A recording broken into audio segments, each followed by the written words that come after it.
আল্লাহ তাআলা কি করেছেন, তাপটা ভালো করে বাড়িয়ে দিয়েছেন। যাও, সৌদি আরবের তাপ তোমাকে দিয়ে দিলাম, ফিলিস্তিনের তাপ তোমাকে দিয়ে দিলাম, এখন খাও। তাপমাত্রা বাড়িয়ে দিয়েছেন। আমরা বৃষ্টির জন্য দোয়া করছি। হুজুর এত ইস্তেসকা হইতেছে, ইস্তেসকার নামাজ হইতেছে, বৃষ্টি নাজিল হয় না কেন? আমরা এখান থেকে বৃষ্টির জন্য দোয়া করতেছি, আর কৃষক ওখানে দোয়া করে, আল্লাহ রোডটা যেন আর কয়েকটা দিন থাকে। বুঝেন নাই মনে হয়? ও বেটা তো হালাল খায়। কৃষক নিজে খেটে খেটে যে কামাই করে, এটা তো হালাল খাওয়া। সে তো আল্লাহর কাছে দোয়া করে, তার ছোট ছোট বাচ্চারাও দোয়া করতে যেন বৃষ্টি না হয়। বুঝেন নাই মনে হয়? এখন যে মৌসুম, আমরা তো আসলে শহরে মানুষ, যার কারণে আমরা যে ধান চালগুলা খাই, কিভাবে উৎপাদিত হয়, কোন মৌসুমে কোন মাসে এগুলো উৎপন্ন হয়, কিভাবে শুকানো হয়, এগুলো তো আমরা জানিই না। বুঝাতে পারি না মনে হয়? হ্যাঁ, আমাদের কি দরকার? আল্লাহর কাছে, আল্লাহ তাপ কমায় দাও, স্বাভাবিক আবহাওয়া দিয়ে দাও, ঠান্ডা দিয়ে দাও, রহমতের বাড়ি ধারা দাও। বৃষ্টি চাইতে হবে, আমরা চাচ্ছিও। আল্লাহ রহমতের বৃষ্টি দাও, যে বৃষ্টি আমাদের জন্য গজব হয়ে যায়, সেটা দিও না। এজন্যই মনে হয় আল্লাহ তাআলা বলতেছেন, বৃষ্টি তো চাইতেছিস রহমতের, তো রহমতের বৃষ্টি তার কয়েকদিন পরে আসতে হবে, এখন দিলে তো হবে না, তো খাউন দাউন মরবে। একটা প্রশ্ন বলছি আর কি, কেউ কেউ আলোচনা করছে, হুজুর এত ইস্তেসকা হইতেছে কিন্তু বৃষ্টি না আসে না কেন? অনেকগুলা কারণ হতে পারে। তার ভিতরে একটা, আমরা রহমতের বৃষ্টি চাইতেছি, আর রহমতের বৃষ্টি এই মুহূর্তে না হয়ে একটু পরে হওয়া। এই জন্য হয়তো আল্লাহ পাঠাতে দেরি করছেন, কৃষকের ধানগুলা যেন শুকিয়ে যায়, গোলায় ঠিক মতো উঠে যায়। আমি মনে হয় বোঝাতে পারিনি। এই সময় মৌসুম কিন্তু ধান শুকানোর মৌসুম। আরেকটা কারণ বলবো নাকি, রাগ হবেন না তো? রাসূল পাক সাল্লাল্লাহু আলাইহি সাল্লামের কাছে বৃষ্টির জন্য সাহাবীরা আসলেন, ইয়া রাসূলুল্লাহ বৃষ্টি হচ্ছে না, বড় কষ্ট হচ্ছে। ওই সময় বৃষ্টির দরকার ছিল, বৃষ্টির মৌসুম। ইয়া রাসূলুল্লাহ, নবীজি সাল্লাল্লাহু আলাইহি সাল্লাম সকলকে নিয়ে গেলেন মাঠে, গিয়ে নামাজ পড়লেন, দোয়া করলেন। দোয়া শেষ এখনো হয়নি, আকাশে মেঘ চলে এসেছে, বাড়ি ফেরার আগে বৃষ্টি শুরু হয়েছে। 7 দিন। কয়দিন? এরপরে সাহাবীরা এসছেন, ইয়া রাসূলুল্লাহ বৃষ্টির ঠেলায় তো সব গবাদি পশু টশু সব ভেসে চলে যাচ্ছে, এত বৃষ্টি হয়েছে, ইয়া রাসূলুল্লাহ বন্ধের দোয়া করেন। নবীজি সাল্লাল্লাহু আলাইহি ওয়াসাল্লাম দোয়া করলেন, সাথে সাথে বন্ধ হয়ে গেল। এই যে হুজুর একটু আগে বয়ান করে গিয়েছেন, সূর্যের তাপ আর আলো, এই সূর্য যেই আয়নায় প্রতিফলিত হয়, সেই আয়নার দিকেও তাকানো যায় না, যেমন সূর্যের দিকে তাকানো যায় না। অর্থাৎ ওইটার ক্রিয়া, ছাপ আয়নার মধ্যেও এসে পড়ে। তো সাহাবী তাবেঈন এভাবে ওলামাদের কাছে এসে এই আলো, নবুয়তের এই আলো কি হয়েছে, সংরক্ষিত রয়েছে। আগে আমরা কি করতাম? ইস্তিসকার নামাজের জন্য কাকে আনতাম? ফেসবুক সেলিব্রিটি হুজুর। আমরা খুঁজে আনতাম মুস্তাজাবুদ দাওয়াত মানুষ, খুঁজে মুজে বের করা হতো। ওই ঘরের কোনায় বসে থেকে কিতাব মোতালা করে, তাকে কেউ চিনেও না। মাদ্রাসাওয়ালাদের কাছে গেলেও মাদ্রাসাওয়ালারা ওইখান থেকে বের করে দিত, ওই লোকরে নিয়ে যান। দোয়াটা হয়েছে, হাত এখানে লাগানোর আগে বৃষ্টির ঘনঘটা শুরু হয়ে গেছে। এরকম হয় নাই মনে হয়? আল্লাহওয়ালাদের দোয়া যেমন বৃষ্টি আসে, বৃষ্টি যায়ও। সন্দ্বীপের হযরত মাওলানা আব্দুল হক সাহেব রহমতুল্লাহ আলাইহি ছিলেন সন্তোষপুর মাদ্রাসার বড় উস্তাদ ছিলেন। কাসিমুল উলুম সন্তোষপুর সন্দ্বীপ, মুসলিম উম্মত হযরত মাওলানা ইদ্রিস সাহেব রহমতুল্লাহ আলাইহি খলিফায়ে মাদানী, ওনার প্রতিষ্ঠিত মাদ্রাসা। তো সন্দ্বীপের ওই মাদ্রাসায় যখন সভা হতো, বার্ষিক সভা মাহফিল হতো, গোটা সন্দ্বীপ ভেঙে পড়তো ওখানে। এবং বাহির থেকে বড় বড় দিনদার ওলামা একরাম আসতেন, বয়ান করতেন। এলাকাবাসী বড় দিনী চাহাত এবং তাদের চাহিদা পুরা করে পেট ভরে তারপরে যেত। মানে খাওয়া দিয়ে পেট ভরে না, হৃদয়ের যে চাহিদা আছে ওইটা পুরা করে যেত। ওই মাহফিলগুলা করার জন্য গ্রামে যে মাহফিলগুলা হয় আপনারা জানেন, বাচ্চারা প্রায় 1 মাস 1.5 মাস থেকে এটার প্রস্তুতি চলে, প্রায় সপ্তাহখানিক ধরে প্যান্ডেল ট্যান্ডেল বানানো এগুলা চলে। গ্রামের রাস্তাঘাট তো এখন না পাকা হয়েছে, তখন তো আর পাকা ছিল না। আজ থেকে আমি 3 যুগ আগের কথা বলছি আপনাদেরকে, প্রায় 40-42 বছর আগেকার কথা, যখন আমাদের উস্তাদরা ওখানে পড়তেন তখনকার কথা। এখন যেই দিন মাহফিল হবে সেই দিন যদি বৃষ্টি হয়, সমস্ত রাস্তা কর্দমাক্ত হয়ে যাবে, মানুষ আসতে পারবে? মানুষ বড় পেরেশানিতে পড়বে। এখন আকাশে দেখা যাচ্ছে কি হচ্ছে, মেঘ চলে এসছে এবং দূরে বৃষ্টি হচ্ছে, সেটাও দেখা যায়, এখানেও বৃষ্টি হবে। তো ছাত্ররা গিয়ে মৌলানা আব্দুল হক সাহেব রহমতুল্লাহ আলাইকে বলেছেন, মুসাফুরের হুজুর নামে পরিচিত ছিলেন, যে হুজুর বৃষ্টি আসতেছে, কি করা যায়? বৃষ্টি আসলে তো মাহফিলটাই নষ্ট হয়ে যাবে। গোটা এলাকার সন্দীপবাসীর হেদায়েতের বিরাট একটা মাধ্যম। তো মাওলানা আব্দুল হক সাহেব রহমতুল্লাহ আলাইহি খুব ঠান্ডা মানুষ ছিলেন, মুস্তাজাবুদ দাওয়াত বলা হতো, যে দোয়া করতেন সেটাই কবুল হয়, এরকম মানুষ ছিলেন।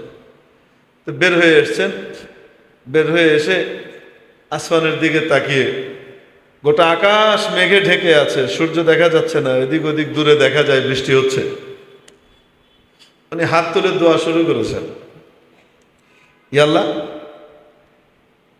মানে আল্লাহর সাথে সম্পর্কটা কেমন হলে কথা এইভাবে বলা যায়, ইয়া আল্লাহ আপনি ফাইছেনটা কি, আপনি ফাইছেনটা কি? আমরা এত কষ্ট করি, মিন্নত করি, এখানে মাহফিলের সবার ইন্তজাম করছি, হাজার হাজার মানুষ আইব, দিন ফাইব, আপনার কথা মানব, নবীর কথা মানব, আর এখানে আপনি এখন বৃষ্টি দিবেন, মানুষ আসবে কিভাবে, মাহফিল হবে কিভাবে? এটা কোনো কথা হলো?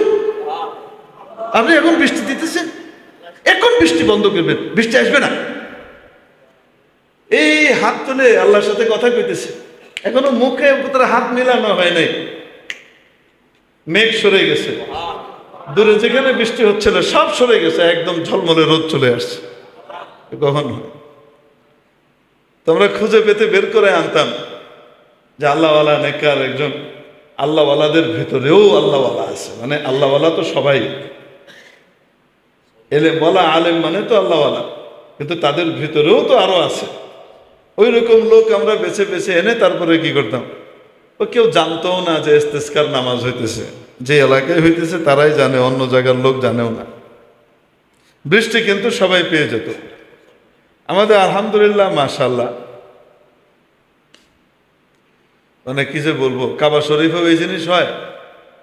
কাবা শরীফে দাঁড়িয়ে বলবো আপনাদেরকে, একবার ফজরের নামাজের আগে তাহাজ্জুদের সময় মসজিদে হারামের ছাদে আমি উঠেছি।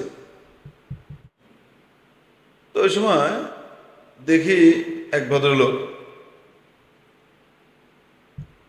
হালকা দাঁড়িয়ে আছে, খোঁচা খোঁচা, দেখা যায় কি যায় না। উনি এভাবে একা এক জায়গাতে এরকম করে দাঁড়িয়ে হাত তুলে কাঁদছেন, মানে চোখে পানি নাই কিন্তু কান্দার খুব চেষ্টা করছেন, বোঝা যায়। তো আমার মনের ভিতরে খুব আক্ষেপ আর আফসোস আসলো, আহা, এই লোকটা আল্লাহর কাছে কিভাবে চাচ্ছে, মাশাআল্লাহ, এই তাহাজ্জুদের সময় সে এখানে চলে এসে আল্লাহর কাছে কি করছে, চাচ্ছে। তো আমারও তার চেয়ে বেশি আমার আল্লাহর কাছে চাওয়া উচিত, এভাবে আপনার কাকুতি মিনতি করে আল্লাহর কাছে বলা উচিত। তাই মনে মনে খুব আক্ষেপ করছে, আর নিয়ত করছে যে এখনই গিয়ে কি করবো, ইনশাআল্লাহ 2 রাকাত নামাজ পড়ে কান্নাকাটি করবো, দোয়া করবো, কান্না না আসলেও যেন একটু উনি যেভাবে কাঁদতে চেষ্টা করছেন এভাবে করবো, এই আমি ভাবছি। এর ভিতরে হঠাৎ দেখি কি, এতক্ষণ তো এরকম কাঁদছিল না, হয়েছে, আমি থতমত খেয়ে গেছি। মানে আমার পিছনে একদিকে তাকিয়ে কি বলছেন, হয়েছে, মানে এতক্ষণ দোয়া টোয়া কিছু না, ও ভিডিও হচ্ছে, একজনকে দায়িত্ব দিছে, সে কি করবে, ভিডিও করবে। এটা হারাম শরীফের ছাদের কথা, আমি একদম লাইভ ঘটনা, আমার নিজের চোখে দেখা জিনিস শুনাইছি। আমি দেখার পরে ভাই মনটা এত খারাপ হলো, আগে যতটুকু খারাপ হয়েছে পরে এর চেয়ে বেশি খারাপ হলো। হায় হায়, আমরা গেলামটা কই, কোন জায়গায় গেছি?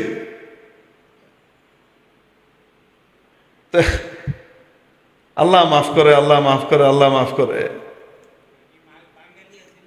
জি, ইস্তেসকার নামাজ আল্লাহর কাছে রহমত চাওয়া, পানি চাওয়া, গুনাহ মাফ চাওয়া। গুনাহ মাফ করি আল্লাহর কাছ থেকে রহমতের বাড়িধারা কামনা করছি, এটার জন্যই তো ওখানে জমায়েত হওয়া, আল্লাহর কাছে ক্ষমা চাওয়া। সেটার ভিতরেও মিডিয়ার লোকজন ঠিকঠাক মতো আছে কিনা একটু দেখো, ব্যাকআপ ট্যাকআপ সব ঠিকঠাক আছে কিনা, লাইট টাইট ঠিক আছে কিনা, সব এগুলো সব সেট টেট করে তারপরে নামাজ যদি হয় তো ওই নামাজের রহমত আসবে। এটা তো আরেক স্বতন্ত্র আযাবের কারণ হবে, নাউজুবিল্লাহ। তার অর্থ এই নয় যে ইস্তেসকার নামাজের সুযোগ পেলে আমি আপনি যাব না, দূর এনে ক্যামেরা হবে আমি যাব না, ক্যামেরা যে করবে সে তার ঘাড়ে তারটা যাবে, কিন্তু আমি যে আল্লাহর কাছে তওবা করতেছি, এই তওবা তো বহুত বড় জিনিস, এটা তো আল্লাহর কাছে প্রিয়। দেখেন শয়তান যেন আবার আমাকে আপনাকে ধোঁকা না দেয়, কোনো জায়গায় ইস্তেসকার এলান হইলো আর আমি সেখানে গেলাম না, আমি ওই এলাকায় থাকি কিন্তু আমি ইস্তেসকার জন্য ওখানে গেলাম না, এটা যেন না হয়। তো বলছিলাম পানি বন্ধের বহু কারণ হতে পারে, তাপ বাড়িয়ে দিয়ে আমাদেরকে সাজা দেওয়াও হতে পারে। কেন হবে? আমাদের গুনাহের কারণে। যখন কোনো গুনাহ ব্যক্তিগত পর্যায়ে থাকে তখন সাজা ব্যক্তিগত পর্যায়ে আসে, গুনাহ যখন সামাজিক পর্যায়ে যায় তখন সাজাও সামাজিক পর্যায়ে আসে, গুনাহ যখন রাষ্ট্রীয়করণ হয়, রাষ্ট্রীয় পর্যায়ে চলে যায় তো তখন সাজা রাষ্ট্রীয়ভাবে আসে। ওইটার তওবা যে স্তরের গুনাহ হচ্ছে সেই স্তরের তওবা যতক্ষণ না হবে ততক্ষণ পর্যন্ত ফলাফল দেখা যাবে না। রাষ্ট্রীয় 2 নম্বরের কারণে যদি কোনো আযাব আসে তাহলে সেই আযাব শুধুমাত্র সামাজিক দোয়ার মাধ্যমে, এটার কি হবে না, জবরের নোকসান হবে না। তওবাটাও এরকম হইতে হবে। হুজুর এরকম হয়েছে নাকি? হয় নাই। আপনারা জানেন আমাদের দেশে কালী পূজা হয় কিনা, সরস্বতী পূজা হয় কিনা, আমাদের শিখ ভাইদের গুরুদুয়ারাতে তাদের পূজা অর্চনা বা যেটাই তাদের আছে সেগুলো হয় কি হয় না? হয়। কখনো দেখেছেন কোনো হুজুর পূজা হইতে দেওয়া যাবে না, এই হইতে দেওয়া যাবে না, এগুলোর বিরুদ্ধে লোকজন জড়ো করে পূজা বাধা দিয়েছে আজ পর্যন্ত দেখেছেন? না। কেন? গণতান্ত্রিক একটা রাষ্ট্র, এই রাষ্ট্রে প্রত্যেকেই তার ধর্ম স্বাধীনভাবে কি করতে পারবে। হিন্দু তার ধর্ম স্বাধীনভাবে পালন করবে, বৌদ্ধ তার ধর্ম স্বাধীনভাবে পালন করবে, শিখ তার ধর্ম স্বাধীনভাবে পালন করবে, খ্রিস্টান তার ধর্ম স্বাধীনভাবে পালন করবে, ঠিক তেমনিভাবে মুসলমানও তার ধর্ম স্বাধীনভাবে পালন করবে। সর্বত্রই তার এই অধিকার বিদ্যমান থাকবে, ঠিক না? সব জায়গাতে। অদ্ভুত ব্যাপার হলো গোটা বাংলাদেশের কৃষ্টি কালচারের কন্ট্রোলার, যেখান থেকে কন্ট্রোল হয়, প্রাচ্যের অক্সফোর্ড খ্যাত আমাদের ঢাকা ইউনিভার্সিটি, ঢাকা বিশ্ববিদ্যালয়, এখানে পূজা করতে যান, কোনো বাধা নেই, ওকে সাপোর্ট করবে, আমরা বলি ওকে করেন। ওইটা করতে যান অমুক, সেটা চাইবে যে রক্ত ছিটিয়ে হোক, ওই রং ছিটিয়ে হোক, রক্ত তো ছিটায় না, রং ছিটায় হোক, সেটারও অনুমতি আছে। ধর্মীয় উৎসব হিসেবে লম্বা লম্বা দেশীয় অস্ত্র রামদা টামদা নিয়ে মহড়া দিচ্ছে, তারও অনুমতি আছে, কোনো অসুবিধা নেই। কিন্তু কি বলবো আপনাকে, আবার যদি ব্যাঙের বিয়ে দিলে বৃষ্টি হয় শুনছে না, তো ব্যাঙের বিয়ে দেওয়া যায়, এটা নিয়ে আবার আমাদের মেইন স্ট্রিম মিডিয়াতে আলোচনা চলছে। ব্যাঙের বিয়েরও একটা কথা আছে, সেটা করেও কিন্তু দেখা যেতে পারে, এটা কিন্তু আলোচনা হচ্ছে। মানে কি, সাবকনশিয়াস মাইন্ডে ঢুকিয়ে দেওয়ার চেষ্টা করা হচ্ছে যে ব্যাঙের বিয়ে দিয়ে দেখো না বৃষ্টি আসে কিনা। আপনারা বলেন তো, ব্যাঙের বিয়ের সাথে বৃষ্টির সম্পর্ক কোন বিজ্ঞান দ্বারা স্বীকৃত? কিছুই না, একটা ফালতু জিনিস। এগুলোতেও কোনো অসুবিধা নাই, কিন্তু সালাতুল ইস্তিসকা আদায় করবে মুসলমান আল্লাহর কাছে পানি চাইবে, ঢাবি কর্তৃপক্ষ সেই অনুমতি দিতে পারে না। তার মানে বোঝা গেল কেন্দ্র পচে গেছে। কেন্দ্রে যখন পচন ধরে সেই পচন সহজে দূর করা যায়। আজকে এই সমস্ত গণ্ডমূর্খ, আমি আবু জেহেলের চালাচামুন্ড বলবো এদেরকে, যারা ঢাবি ক্যাম্পাসের ভিতরে সবকিছুর অনুমতি দেয়, শুধুমাত্র মুসলিম জাতির ধর্মীয় যে উৎসবগুলো আছে সেগুলোর অনুমতি দিতে তাদের বিভিন্ন রকমের ছলচাতুরির আশ্রয় নিতে হয়, এই করতে হয় সেই করতে হয়। তাহলে বুঝতে হবে এরা আসলে আবু বকরের পথে নেই, আবু জেহেলের পথে চলছে। আর আবু জেহেলের পথে যারা চলে তাদের জন্য কিন্তু রহমত বরকত আসে না।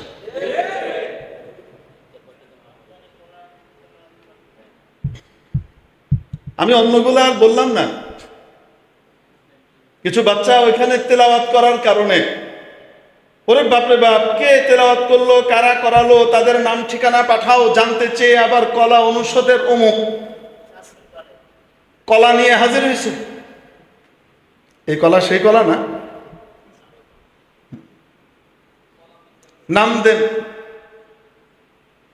আরবিক ডিপার্টমেন্টের চেয়ারম্যানের কাছে জানতে চাচ্ছে কি ব্যাপার, কে কে ওখানে গিয়েছে, তাদের নাম ঠিকানা দাও। কেন রে বাবা, নাম ঠিকানা তোমার দরকারটা কি, সমস্যা কি? কই এখানে যারা পূজা অর্চনা করলো, যারা এখানে আরো অনেক কিছু করে, কনসার্ট করে, তুমি তো তাদের নাম কখনো চাও নাই, এদের নাম কেন চাও তুমি? তার মানে কি? তার মানে তুমি নিরুৎসাহিত করছো, তাদেরকে বিভিন্নভাবে হ্যারাসমেন্টের শিকার করবে। তুমি এই চক্রান্তের ভিতরে পড়ছো। তোমার নাম রেখে দিয়েছো মুসলমান, তোমার বাপ মা মুসলমান ছিলেন, নামাজি ছিলেন, রোজা রাখতেন, তুমি তো নষ্ট হয়ে গেছো, তোমার খবর নাই। এরকম এজন্য বলছিলাম এগুলো রাষ্ট্রীয় পর্যায়ের অন্যায়। এই অন্যায়গুলো কেমন অন্যায়? রাষ্ট্রীয় পর্যায়ে। এই রাষ্ট্রীয় পর্যায়ের অন্যায় যেগুলো, এগুলোর কারণে যদি আযাব আসে, শুধুমাত্র ব্যক্তি তওবার দ্বারা পানি আসবে না, সামাজিক ইস্তেসকার নামাজের দ্বারাই শুধু পানি আসবে না, বরং যারা অন্যায় লিপ্ত হচ্ছে, যারা সমর্থন করছে, তারা সকলে সালাতুল ইস্তেসকায় এসে যখন আল্লাহর কাছে কাঁদবে তখন পানি আসবে। যেন অনেকে বলছে না যে সালাতুল ইস্তেসকা পড়ছে পানি আসছে না কেন, তার অন্যতম বড় কারণ এটা। উদর পিণ্ডি বুধর ঘাড়ে চাপানো হচ্ছে। হুজুরদের ইখলাস নাই, এই জন্যে ওনারা ওই যে নামাজ পড়ছে, কাজ হচ্ছে না। বুঝেন নাই মনে হয়? আল্লাহ আমাদেরকে হেফাজত করুন। চুরি তো চুরি, ফের আবার সেনা চুরি।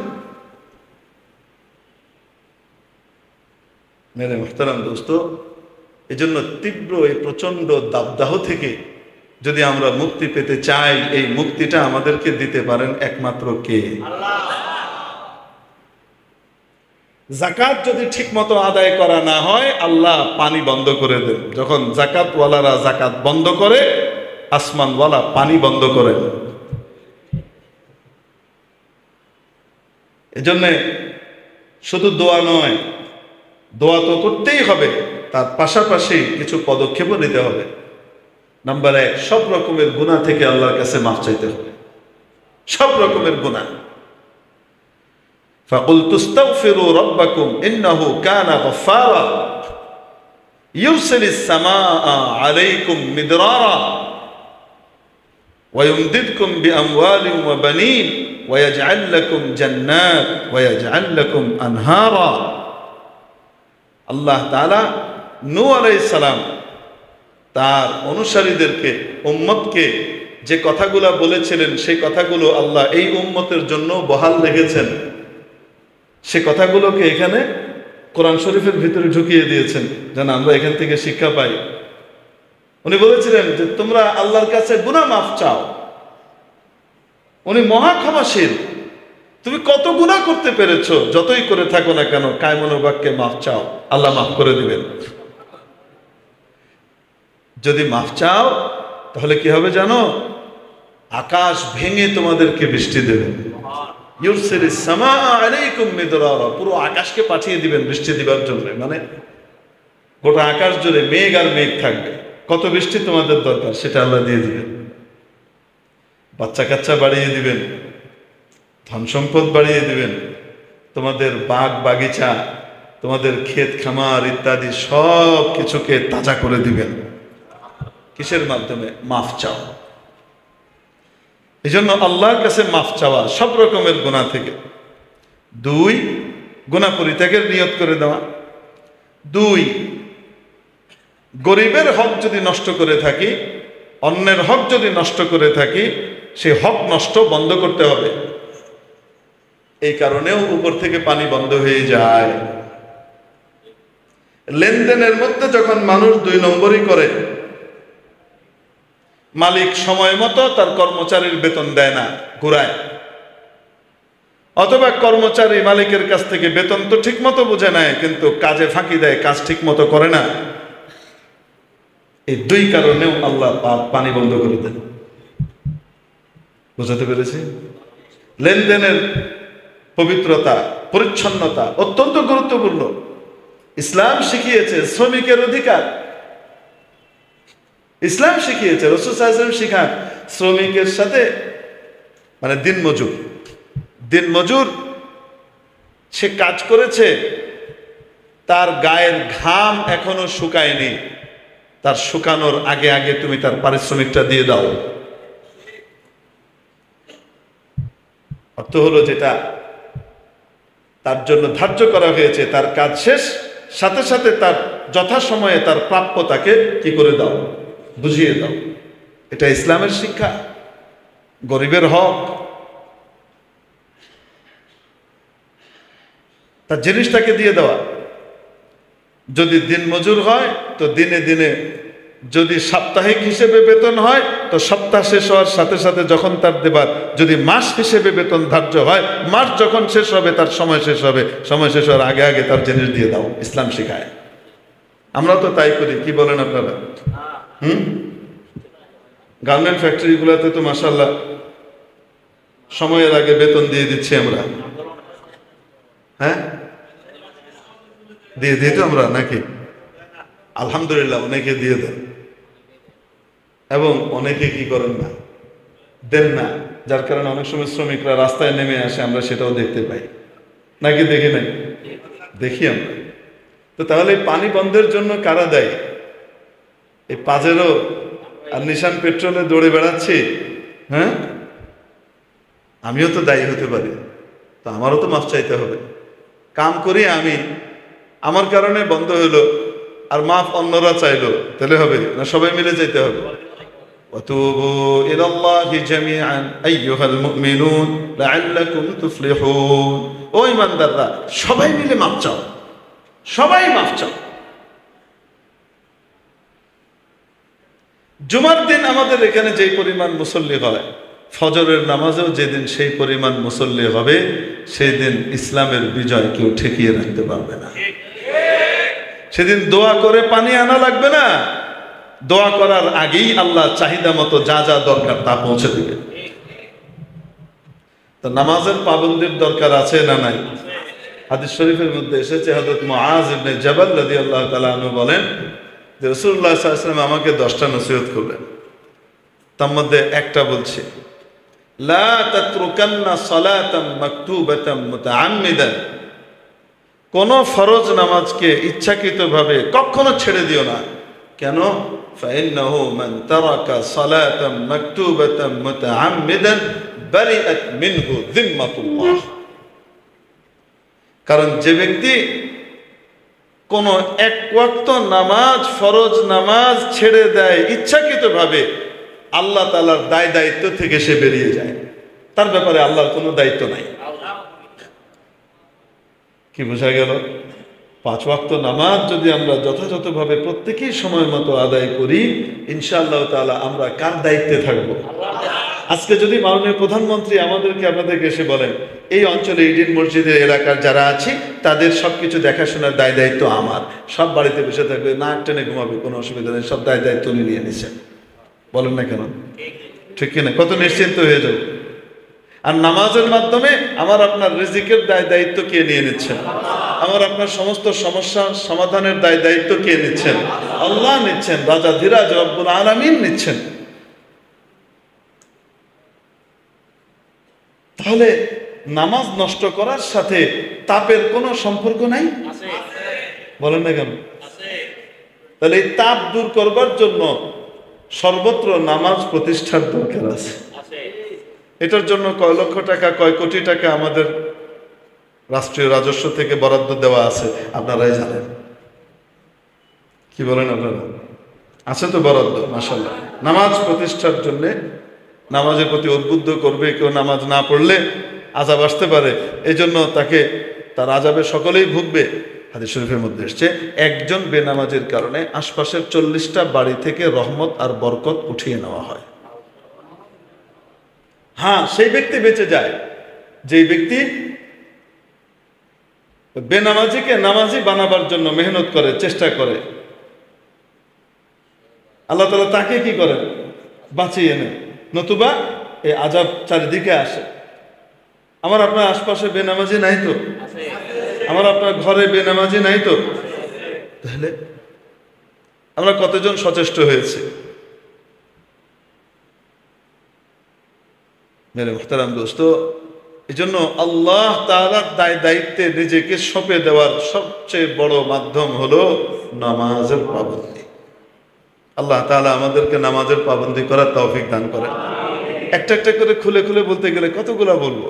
এক কথায়, আল্লাহ অপছন্দ করেন এমন সমস্ত কাজ যদি আমরা ছেড়ে দিই, এবং যখন এই অনাচার হয় সেই অনাচারগুলোকে বন্ধ করবার জন্য, সেখান থেকে বিরত রাখবার জন্য যদি আমরা সকলে চেষ্টা করি সর্বাত্মক, যার যার সাধ্য অনুযায়ী, যাকে আল্লাহ ক্ষমতা দিয়েছেন তার ক্ষমতা প্রয়োগ করে, যার ক্ষমতা নাই, মুখ আছে, সে মুখ ব্যবহার করে, আর যার মুখেও ক্ষমতা নাই, কারণ সে মুখে বললেও তাকে জুলুমের শিকার হতে হবে, বিভিন্নভাবে সে ঝামেলার মধ্যে পড়বে, তাহলে মনে মনে চিন্তা করতে থাকা যে কিভাবে এই অন্যায় দূর করে এখানে ন্যায় প্রতিষ্ঠা করা যায়। এর মাধ্যমে তাহলে রহমত আসবে, বরকত আসবে, কেউ বলা লাগবে না, অটোমেটিক আসবে। গুনাহ ছেড়ে দিলে রিজিকের দুয়ার আল্লাহ উন্মুক্ত করে দেন। ওয়ালাউ আন্না আহলাল কুরা আমানু ওয়াত্তাকাউ, আল্লাহ তাআলা বলেন, জনপদবাসীরা যদি ঈমান আনতো, আস্থা বিশ্বাস একমাত্র কার উপরে রাখতো? আস্তে বলেন, আস্থার বিশ্বাস একমাত্র কার উপরে? ওয়াত্তাকাউ, আর গুনাহ থেকে বাঁচতো। কি করতো? গুনাহ থেকে বাঁচতো। কি করতাম আমি জানো? লাফাতাহনা আলাইহিম বারাকাতিম মিনাস সামাই ওয়াল আরদ, আসমান এবং জমিনের বরকতের যত দুয়ার আছে সবগুলো আমি উন্মুক্ত করে দিতাম। জমিন থেকেও বরকত বের হতো, উপর থেকেও বরকত নাজিল হতো। সুবহানাল্লাহ। তো এটা আল্লাহ তাআলা দিবেন রিজিকের সমস্যা সমাধান, দারিদ্র মোচন, দারিদ্র বিমোচনের কত স্কিম, কত প্রজেক্ট, এই সব কিছুর ঘোষণা আল্লাহ দিয়ে রেখেছেন কিসের ভিতরে? ঈমান আর তাকওয়ার ভিতরে। আস্থার বিশ্বাস কার উপরে? আস্তে বলেন। তাহলে রিজিকের দুয়ার উন্মুক্ত হবে, অভাব আর দারিদ্র দূর হবে। এটা আল্লাহ বলছেন কোরআন শরীফের মধ্যে। কোরআন শরীফের সবকিছুই সত্য, এক দুইটা কথা আল্লাহ একটু ভুল বলছেন, এরকম। আর সব সত্য, সব সঠিক, সব সঠিক। তাহলে আল্লাহর উপরে আস্থার বিশ্বাস, এটা হলো অন্যতম ভিত্তি আর বুনিয়াদ দারিদ্র বিমোচনের, সংকট মোচনের, অভাব অনটন দূর করা। আর সেখানে সংবিধান থেকে আল্লাহর উপরে আস্থার বিশ্বাস কিভাবে বাদ দেওয়া যায়, এটার পরামর্শ আবার কেউ কেউ দেয়। বোঝা গেল এরা দেশেরও শত্রু, জাতিরও শত্রু। মাননীয় প্রধানমন্ত্রী সতর্ক থাকবেন, আপনার দলের ভিতর থেকেও যদি কেউ এটা আপনার কাছে এই প্রস্তাব দেয়, সাথে সাথে ঘাটটা ধরে শ্রীঘরে পাঠিয়ে দেন। দেশ ও জাতির শত্রু চিহ্নিত করতে হবে।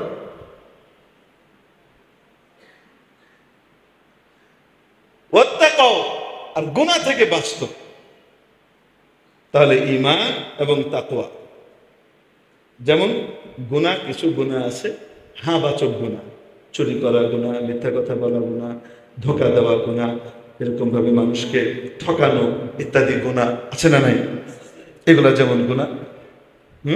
ভালো মালটা দোকানদারের কাছ থেকে নিয়ে কতগুলো ভালো টাকার ভিতরে ছেঁড়া একটা অচল টাকা ঢুকিয়ে দেওয়া, এটা গুনাহ না? বলেন না কেন? এরকম অকাজ আমাদের কেউ করে না তো? দোকানদার পরে যখন নাকি গুনে, তখন দেখে অর্ধেক 100 টাকা বেড়ে গেছে, আর অর্ধেক নাই। এরকম হয় কি হয় না? হ্যাঁ, এগুলো গুনাহ কেন? এই যে ঠকানো, ধোঁকা দেওয়া ইত্যাদি, এগুলো সব গুনাহ, এগুলো হা বাচক গুনাহ, এগুলোও ছাড়তে হয়। আর কিছু গুনাহ আছে না বাচক গুনাহ, মানে যেগুলো করা বাধ্যতামূলক করেছেন আল্লাহ তাআলা, সেগুলো না করা গুনাহ।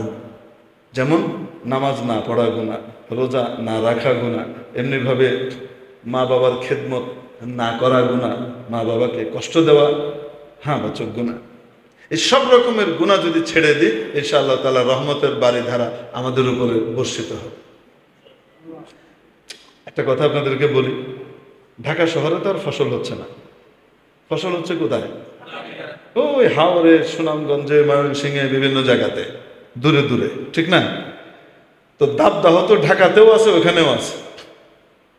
সব জায়গাতে আল্লাহ তাপ কমিয়ে দিলেন, আর যেখানে বৃষ্টি হলে ফসলের ক্ষয়ক্ষতি হবে না, সেখানে বৃষ্টি নাজিল করলেন। আল্লাহ পারেন কি পারেন না? তো তাহলে আল্লাহর কাছে রহমতের বারিধারা চাওয়া এটা ভুল না ঠিক আছে? ঠিক আছে। আমাদের জন্য তো এখানে ঢাকা শহরের ভিতরে তো আর ফসল হচ্ছে না। তো ঢাকা শহরে বৃষ্টি হলে স্বাভাবিকভাবে কি হবে? পরিস্থিতি ঠান্ডা হবে, পরিবেশ ঠান্ডা হবে, চারিদিকে শীতলতার ছোঁয়া বইয়ে যাবে ইনশাআল্লাহ তাআলা।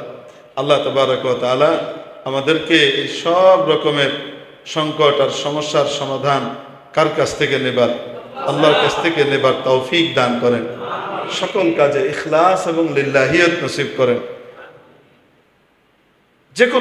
যে কোনো কাজ যদি লোক দেখানোর জন্য হয়, আল্লাহ তাআলার কাছে এটা খুব অপছন্দনীয় হয়। কোনো ইবাদত বিশেষভাবে যদি আল্লাহ ছাড়া অন্য কাউকে খুশি করার জন্য হয়, গায়রুল্লাহর সন্তুষ্টি, মানে আল্লাহর সন্তুষ্টি বাদ দিয়ে কার সন্তুষ্টি? আর কেউ আবার বলতে পারে হ্যাঁ যে তাহলে তো আর আব্বাকে খুশি করা যাবে না, কারণ আব্বাও তো গায়রুল্লাহ। আরে আব্বাকে খুশি করলে কি খুশি হয়? তো তাহলে এখানে গায়রুল্লাহ কি শুধু গায়রুল্লাহর খুশি না, আল্লাহর খুশি গায়রুল্লাহর খুশির সাথে সম্পৃক্ত? রিদার রাব্বি ফি রিদাল ওয়ালিদ ওয়া সাখাতুর রাব্বি ফি সাখাতিল ওয়ালিদ। রাসূলুল্লাহ সাল্লাল্লাহু আলাইহি ওয়াসাল্লামের ইরশাদ, বাপের খুশির মধ্যে আল্লাহর খুশি, বাপের অসন্তুষ্টিতে আল্লাহর অসন্তুষ্টি। তো এখানে বাপ গায়রুল্লাহ অবশ্যই, কিন্তু বাপ খুশি হলে কি আল্লাহ নাখুশ হবে? এই যে বলছি গায়রুল্লাহকে খুশি করার জন্য উদ্দেশ্য হলো আল্লাহকে বাদ দিয়ে গায়রুল্লাহ। বুঝাতে পারি নাই মনে হয়? না বুঝলে আবার ম্যাচ আছে। আপনি লিখলেন যে আমি অমুক আল্লাহওয়ালাকে খুশি করবার জন্য এই কাজটা করলাম, যেন কিয়ামতের দিন আমার এটা নাজাতের উসিলা হয়। আরেকজন বলে, দেখেছেন অমুককে খুশি করার জন্য করেছে, গায়রুল্লাহকে খুশি করার জন্য করেছে, অতএব এটা শিরিক হয়ে গেছে। যে বললো সে বুঝেই নেই শিরিক কি জিনিস। আল্লাহ তাআলা তাকে বুঝবার তৌফিক দান করেন। তো মেরে মুহতারাম দোস্ত, যে কোনো কাজ কার সন্তুষ্টির জন্য? আল্লাহর সন্তুষ্টির বাইরে মানুষকে দেখানো বা বাহবা পাওয়া, খুশি পাওয়া ইত্যাদির জন্য যদি কোনো কাজ কেউ করে, যত বড় কাজ হোক না কেন, সেই কাজ কিয়ামতের দিন কোনো কাজে আসবে না, তাকে জাহান্নামে ফেলা হবে। নাসাই শরীফের ভিতরে সহিহ সনদে 3 ব্যক্তি সম্পর্কে এই হাদিস এসেছে। কিয়ামতের দিন সর্বপ্রথম 3 ব্যক্তি বলতে 3 ক্যাটাগরির ব্যক্তি। কয় ক্যাটাগরি? 3 ক্যাটাগরির মানুষকে কিয়ামতের দিন ডাকা হবে। তার ভিতরে একজন বড় কারি, বড় আলিম, একজন বড় শহীদ, দিনের জন্য শহীদ হয়ে গেছে, একজন বড় দানবীর, দানশীল ব্যক্তি, এই ধরনের মানুষকে ডাকা হবে। আল্লাহ জিজ্ঞেস করবেন, এই নিয়ামত দিয়েছে কি করেছো? সে বলবে এই করেছে, এই করেছে, এই করেছে। যখন বলবে আপনার খুশির জন্য, আল্লাহ বলবেন কাযাবতা, মিথ্যা কথা বলেছো, এটা তো এই জন্য করেছিলেন লিয়ুকালা কারি, যেন তোমাকে বড় কারি বলা হয়, যেন তোমাকে বড় আলিম বলা হয়। এটা তো এই জন্য করেছিলে যেন তোমাকে শহীদ আর বাহাদুর বলা হয়, লিয়ুকালা জারি। এটা তো এই জন্য করেছিলে যেন তোমাকে বড় দানশীল আর দানবীর বলা হয়। সব জায়গায় তুমি দান করেছো, কিন্তু কেন? যেন মানুষ তোমাকে দানবীর বলে। তো যে জন্য করেছিলে সেগুলো তো বলা হয়ে গেছে, এখানে তোমার জন্য কিছু নেই, সোজা জাহান্নামে যাও। এই জন্য বুখারী শরীফের সর্বপ্রথম যে হাদিস, ইমাম বুখারী রাহমাতুল্লাহ আলাইহি এনেছেন, সেটা হলো ইন্নামাল আমালু বিন্নিয়াত। নেক আমল এর ফলাফল এটা নিয়তের উপর ভিত্তি করে আসবে। নিয়ত যেমন হবে নেক আমলের ফলাফল তেমন হবে। এই জন্য সালাতুল ইস্তিসকা আদায় করব কাকে খুশি করার জন্য? ফ্যাশনের জন্য না। অমুক মসজিদওয়ালারা করে ফেলেছে, আমাদের মসজিদের মান সম্মান গেল, আমাদের মসজিদ করলো না, মান সম্মান গেল। তাহলে এই ইস্তিসকা কি আল্লাহর জন্য হলো না মান সম্মান বাঁচানোর জন্য হলো? এতে তো পানি আসবে না, তাপ আরো বাড়বে। নিয়ত ঠিক থাকতে হবে। অমুক করে ফেলেছে, আরে এই ইবাদত তো তাদের আগে আমাদের করা দরকার ছিল, প্রতিযোগিতা করব, আমরাও যেন করতে পারি, আল্লাহকে খুশি করতে পারি। নিয়ত এটা হতে হবে যে আমরা দিনের কাজে নেকির কাজে অন্যের চেয়ে কি করব? প্রতিযোগিতা করব। সেটা হতে হবে। এটা নয় যে অমুক করেছে আমাদের তো মান সম্মান গেল।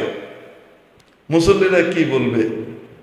যদি নিয়ত এটা হয় তাহলে এই নিয়ত দিয়ে কি আসবে না? পানি আসবে না, তাপ আর একটু বাড়বে। এই জন্য যে কোনো কাজ করব কাকে খুশি করবার জন্য? আল্লাহ তাআলা আমাদেরকে আমল করবার তৌফিক